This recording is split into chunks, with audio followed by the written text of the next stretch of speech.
Hi viewers, welcome to our channel. ప్రస్తుతం మనతో పాటు దాము బాలాజీ గారు సీనియర్ జర్నలిస్ట్ ఉన్నారు. వాటితో ఒకసారి మాట్లాడదాం. సార్ నమస్కారం. సార్ సార్ మద్యం కుంభకోణంకి సంబంధించి విజయసాయి రెడ్డికి సిట్ అయితే నోటీసులు పంపించింది సార్. మరి విచారణ కూడా హాజరు కావాలని చెప్పింది. మరి అరెస్ట్ చేసే మన ఛాన్సెస్ కనిపిస్తున్నాయా? అండ్ ఇంకోటి ఏంటంటే సార్, విజయసాయి రెడ్డిని యూజ్ చేసుకుని కూటమి గవర్నమెంట్ జగన్మోహన్ రెడ్డి గారు నిరికించే ప్రయత్నం చేస్తుందన్న అనుమానాలు కూడా వీళ్ళు ఎక్స్ప్రెస్ అయితే చేస్తున్నారు. అండ్ దీనికి సంబంధించి నిన్న రాజ్ కసిరెడ్డి అనే వ్యక్తి ఇంట్లో కూడా సోదాలు నిర్వహించారని కూడా చెప్తున్నారు. మరి ఇది ఎటువైపు వెళ్తుంది? మరి దీనికి సంబంధించి మీరేం చెప్తారు? మద్యం కుంభకోణం మెల్లమెల్లగా జగన్ కి ఉచ్చు బిగించే వైపుగా మూవ్ అవుతుందని మనం చెప్పొచ్చు. యాక్చువల్గా ఈ ప్రభుత్వం వచ్చింది ఫస్ట్ చేసింది బెవరేజెస్ ఎండి వాసుదేవ్ రెడ్డి ఇంటి మీద, ఆఫీసుల మీద దాడి చేసి ఫైల్స్ తీసుకొచ్చారు. అప్పటికి ఇంకా చంద్రబాబు ప్రమాణ స్వీకారం చేయకముందే ఇది జరిగింది. అంటే రావడమే మద్యం కుంభకోణంలో జగన్ని ఉచ్చుబిగించాలి, అధికారులను ఉచ్చుబిగించాలన్న ఒక ప్లాన్ అయితే కనిపిస్తుంది. అందులో భాగంగా ఫస్ట్ సిఐడికి ఇచ్చారు మద్య కుంభకోణాన్ని బ్రేక్ చేసే విషయాన్ని. బట్ సిఐడి ఫెయిల్ అయిందని చెప్పి మళ్ళీ సిట్ ఒకటి వేశారు. ఆ సిట్టు చురుగ్గా పనిచేస్తున్నట్టుగా మనకు కనబడుతుంది. ఇప్పుడు గతంలో ఈయన విజయసాయి రెడ్డి కాకినాడ పోర్టుకు సంబంధించి సిఐడి ఎంక్వైరీకి వచ్చినప్పుడు ఆయన ఎవరు అడగకపోయినా ఒక స్టేట్మెంట్ ఇచ్చాడు. అదేంటంటే మద్యం కుంభకోణంలో ప్రధాన పాత్ర రాజ్ కసిరెడ్డి. ఈయన పూర్తి పేరు కసిరెడ్డి రాజశేఖర్ రెడ్డి. ఆయన రాజ్ కసిరెడ్డిగా మార్చుకున్నాడు. రాజ్ కసిరెడ్డి అనే వ్యక్తి మద్యం కుంభకోణంలో ఇన్వాల్వ్ అయ్యాడు. అతను దీనికోసమే ఈ అక్రమ మద్యాన్ని కుంభకోణానికి సంబంధించి హైదరాబాద్లో ఆఫీస్ కూడా ఓపెన్ చేసి ఈ అవినీతి డబ్బుల్ని ఎలా ఆర్గనైజ్ చేయాలనే దానికి ఒక ఆఫీసే ఓపెన్ చేసి ఆయన చేశాడు. దాదాపు 3,000 కోట్ల డబ్బుల్ని అతను మేనేజ్ చేశాడు. సో అధికారులకి అతనికి మధ్య కోడ్ లాంగ్వేజ్ కూడా ఉండేది. నేను దాని వివరాలు త్వరలో బయట పెడతానని విజయసాయి రెడ్డి చెప్పాడు. దాంతో విజయసాయి రెడ్డికి సిట్ నోటీసులు జారీ చేసింది. ఎల్లుండి 18న విజయసాయి రెడ్డి సిట్కి హాజరయ్యి కసిరెడ్డి రాజశేఖర రెడ్డి మీద తన దగ్గర ఉన్న డీటెయిల్స్ అంతా ఇస్తాడని చెప్తున్నారు. ఈ నేపథ్యంలో నిన్నంతా కూడా హైదరాబాద్లో ఈ రాజ్ కసిరెడ్డికి సంబంధించిన 2 ప్లేసెస్లో జూబ్లీ హిల్స్ అండ్ మంచిరేవుల, ఈ 2 ప్లేసుల్లో కూడా ఇండ్ల మీద, ఆఫీసుల మీద దాడులు జరిగాయనేది చెప్తున్నారు. దాదాపు 50 మంది ఆంధ్ర పోలీసులు వచ్చి ఇక్కడ తెలంగాణ పోలీసుల సహకారంతో ఈయనకి సంబంధించిన ఈ 2 ప్లేసులు మంచిరేవుల అండ్ జూబ్లీ హిల్స్, అది కాకుండా వీళ్ళ బంధువుల ఇండ్ల మీద కూడా, బంధువులు, అత్తమామలు, మరదలు, తోడల్లుడు, కూతురు, వీళ్ళ ఇండ్ల మీద కూడా దాడులు చేశారని చెప్తున్నారు. ప్రధానంగా ఏంటంటే రాజ్ కసిరెడ్డి ఒక వ్యవస్థను ఏర్పాటు చేసుకొని ఏ బ్రాండ్ అక్కడ అమ్మాలనేది డిసైడ్ చేస్తాడు. ప్రతి బ్రాండ్కి ఆయనకి ప్రతి కేసు మీద డబ్బులు వచ్చేస్తాయి. అలాగా ఈచ్ కేసు ఎన్ని కేసులు అమ్మారు, ఎంత డబ్బులు వస్తుంది అనేది ఈ కలెక్షన్ కోసం ఒక ఆఫీస్ పెట్టాడు. That is number 1. నెంబర్ 2, ఈ కలెక్ట్ అయిన మనీని మళ్ళీ ఇది వచ్చి బ్లాక్ మనీ. ఈ బ్లాక్ మనీని వైట్గా మార్చుకోవడానికి ఆయన అనేక వ్యాపారాలు మొదలుపెట్టాడు. అందులో సినీ వ్యాపారం, సినీ ప్రొడక్షన్, ఈడీ క్రియేషన్స్ అనే ఒక దొంగ పేరుతో, బెనామీ పేరుతో సినీ క్రియేషన్స్ పెట్టి అనేక సినిమాల్లో ఆయన పెట్టుబడులు పెడుతున్నారు. బయటికి వేరే వాళ్ళు ఉంటారు కానీ ఈయన బెనామీ పేరుతో పెట్టుబడులు పెడుతుంటారు. రాజకీయ నాయకులు ఇలా పెట్టడం కొత్త కాదు.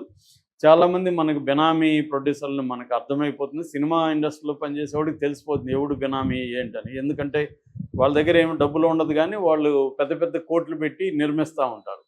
మన అప్పట్లో బండ్ల గణేష్ మీద, కళ్యాణ్ మీద, ఇలాంటి వాళ్ళ మీద కూడా ఇలాంటి విమర్శలు వచ్చాయి. ఇక్కడ కూడా తెలంగాణలో కూడా అలాగా పెట్టుబడులు పెట్టేవాళ్ళు ఉన్నారు మనకి. ముఖ్యంగా బ్లాక్ మనీని తీసుకొచ్చి వీళ్ళు ఈ ప్రొడ్యూసర్ల వెంట పెడతారు. అందుకని వీళ్ళు ఏం చేస్తారంటే హీరోల రేట్లు అమాంతంగా పెంచేయడానికి కూడా ఈ నెట్వర్కే కారణం. సో అలాగా ఇతను ఈడీ క్రియేషన్స్ పెట్టారు. అట్లాగే రియల్ ఎస్టేట్ కూడా పెట్టారు. వాళ్ళ కూతురు ఇషానీ ఇన్ఫ్రా అనే కూతురు పేరుతో ఇషానీ ఇన్ఫ్రాస్ట్రక్చర్ లిమిటెడ్ పెట్టి దాంట్లో పెట్టుబడులు పెడుతున్నాడు. అట్లాగే ఒక హాస్పిటల్ కూడా పెట్టాడని చెప్తున్నారు. అరెట్ హాస్పిటల్ అని రాయదుర్గంలో ఉంది, అది కూడా వీళ్ళదే అని చెప్తున్నారు. హాస్పిటల్లో కూడా పెట్టుబడులు పెట్టారు. సో అట్లాగే కొన్ని పవర్ ప్లాంట్స్లో కూడా ఈయన పెట్టుబడులు పెట్టాడు.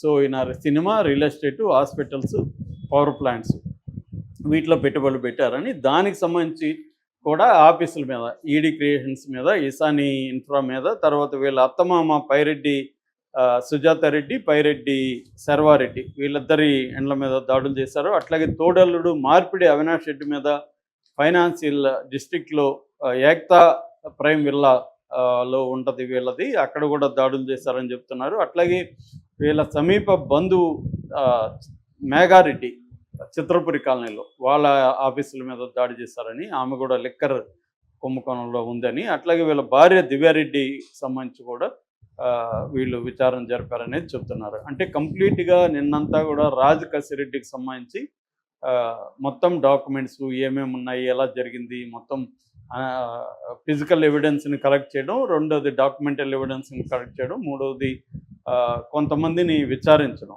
ఈ పనిలోకి సిట్టు ఉంది. ఈ నేపథ్యంలో ఎల్లుండి విజయసాయిరెడ్డి వెళ్ళి రాజకేశ్వరరెడ్డికి సంబంధించి కంప్లీట్ ఇస్తున్నాడు. రాజకేశ్వరరెడ్డి ఎవరంటే గతంలో వైసీపీ ప్రభుత్వం ఉన్నప్పుడు ఐటీ సలహాదారుగా ఉండి ఈ మద్యం కుంభకోణంలో ప్రధాన పాత్ర వహించాడు. ఇదంతా కూడా ఫైనల్గా జగన్ దగ్గరికి వెళ్తుంది కాబట్టి రాజకేశ్వరరెడ్డిని మనం ఖచ్చితంగా కరెక్ట్గా బ్రేక్ చేస్తే ఇది జగన్ దగ్గరికి వెళ్ళిపోతుంది, జగన్ని ఇరికించవచ్చు. నెక్స్ట్ ఎప్పుడైతే ఈ గ్రౌండ్ వర్క్ అంతా చేసుకుంటే ఈడీ ఎంటర్ అవుతుంది. ఈడీ ఎంటర్ అయితే ఇంకా పిఎంఎల్ఏ చట్టం వస్తుంది. PMLA prevent of money laundering act, prevent of money laundering act కానీ ఎంటర్ అయితే ఈజీగా బెయిల్ రాదు. మనకు తెలుసు ఆల్రెడీ కవిత, కల్వకుంట్ల కవిత 5-6 నెలలు జైల్లో ఉన్నింది. దానికి సంబంధించి చాలామంది ఢిల్లీ ఆప్ నాయకులు చాలామంది కూడా 1 year 1.5 year పాటు కూడా జైల్లో ఉన్నారు. బెయిల్ రావడం అది అంత ఈజీ కాదు, నేను చాలాసార్లు చెప్పాను. సో అందువల్ల ఇప్పుడు చంద్రబాబు ప్లాన్ కూడా ఏంటంటే మామూలుగా వీళ్ళు పెట్టి కేసులు ఇరికిస్తే సుప్రీంకోర్టుకి వెళ్ళి జగన్ కూడా సిద్ధార్థ లోత్రాన్ని ఎలా మనమైతే పెట్టుకున్నామో అలాగే జగన్ కూడా పెద్ద స్థాయిలో వాళ్ళని పెట్టుకొని బెయిల్ తెచ్చుకుంటాడు. కాబట్టి ఇది పిఎంఎల్ఏ చట్టం పెట్టించాలి జగన్ మీద అని ఒక ప్లాన్డ్గా చంద్రబాబు ప్రభుత్వం వెళ్తున్నట్టు కనబడుతుంది. దీనికి విజయసాయిరెడ్డి దోహదపడుతున్నట్టుగా కనబడుతుంది. అంటే విజయసాయిరెడ్డి బీజేపీలో చేరబోతున్నాడని వార్తలు వస్తున్నాయి. ఆయన జూన్లో జరగబోయే రాజ్యసభ ఎన్నికలకు సంబంధించి మళ్ళీ ఆయనకే సీటు వస్తుందని చెబుతున్నారు. ఈ నేపథ్యంలో ఆయన కూటమి ప్రభుత్వానికి అనుకూలంగా జగన్కి వ్యతిరేకంగా అనేక కేసుల్లో ఆయన ఉపయోగపడబోతున్నాడు, ఆయన సేవలను ఉపయోగించుకుంటాము అనేది చెబుతున్నారు. ఇది జగన్